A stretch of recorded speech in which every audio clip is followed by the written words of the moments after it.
So why big data? Firstly, we all know that governments and businesses are all gathering lots of data these days. Movies, images, transactions. But why? The answer is that data is incredibly valuable. Analysing old data lets us do things like detect fraud going years back. These days too, disk is cheap. We can afford to keep all that data. But there's a catch. All that data won't fit anymore on a single processor or a single disk. So we have to distribute it across thousands of nodes. But there's a good side to that.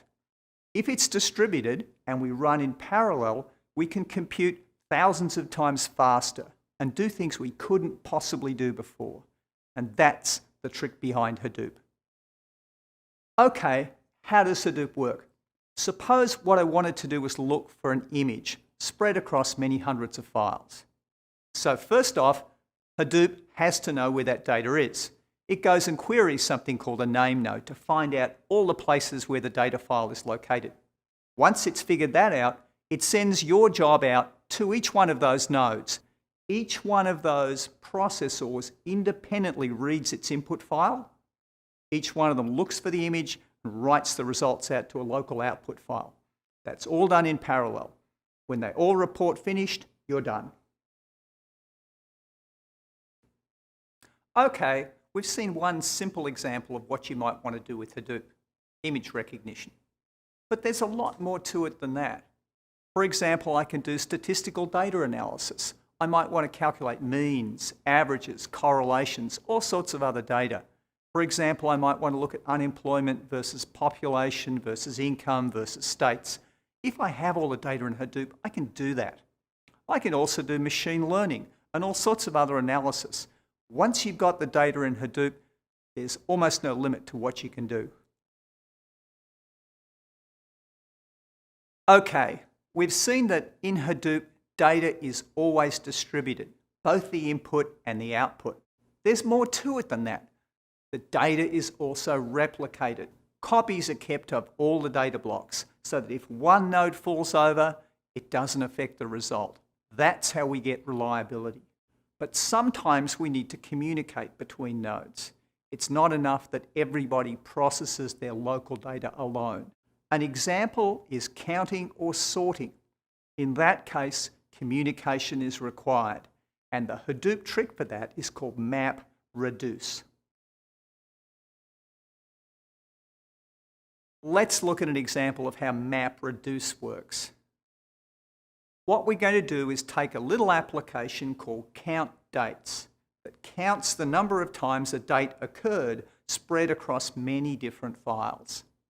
The first phase is called the map phase.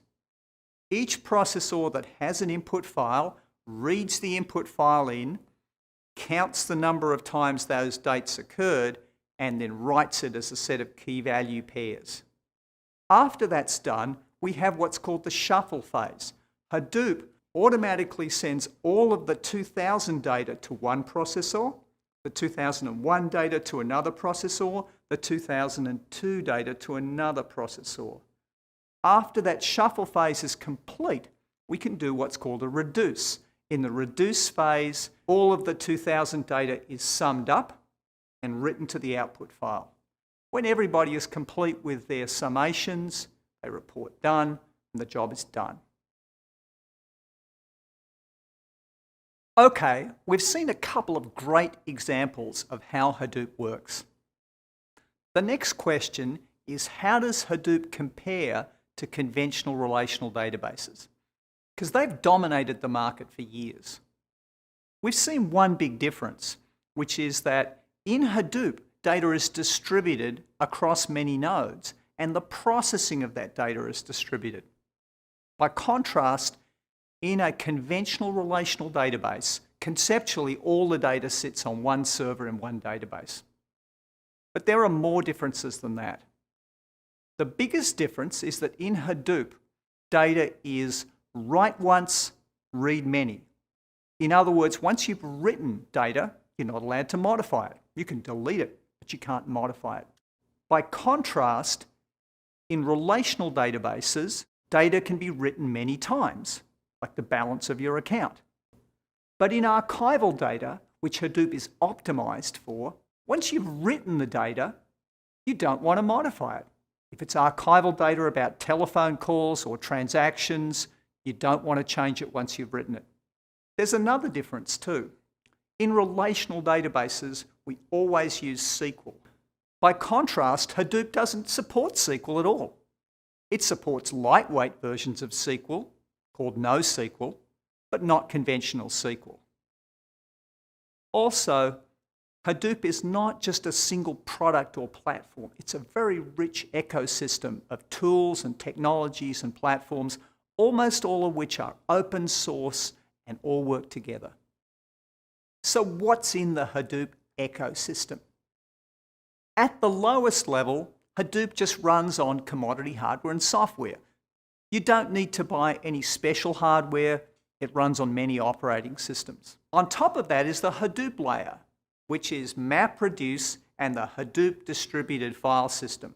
On top of that is a set of tools and utilities, such as RHadoop, which is statistical data processing using the R programming language. There is a machine learning tool. There are also tools for doing NoSQL, like Hive and Pig. And the neat thing about those tools is they support semi-structured or unstructured data. You don't have to have your data stored in a conventional schema. Instead, you can read the data and figure out the schema as you go along. Finally, we have tools for getting data into and out of the Hadoop file system like Sqoop. That ecosystem is constantly evolving. So for example, there's now a new tool for managing the pig tool called Lipstick on a Pig. And there are many more, and that environment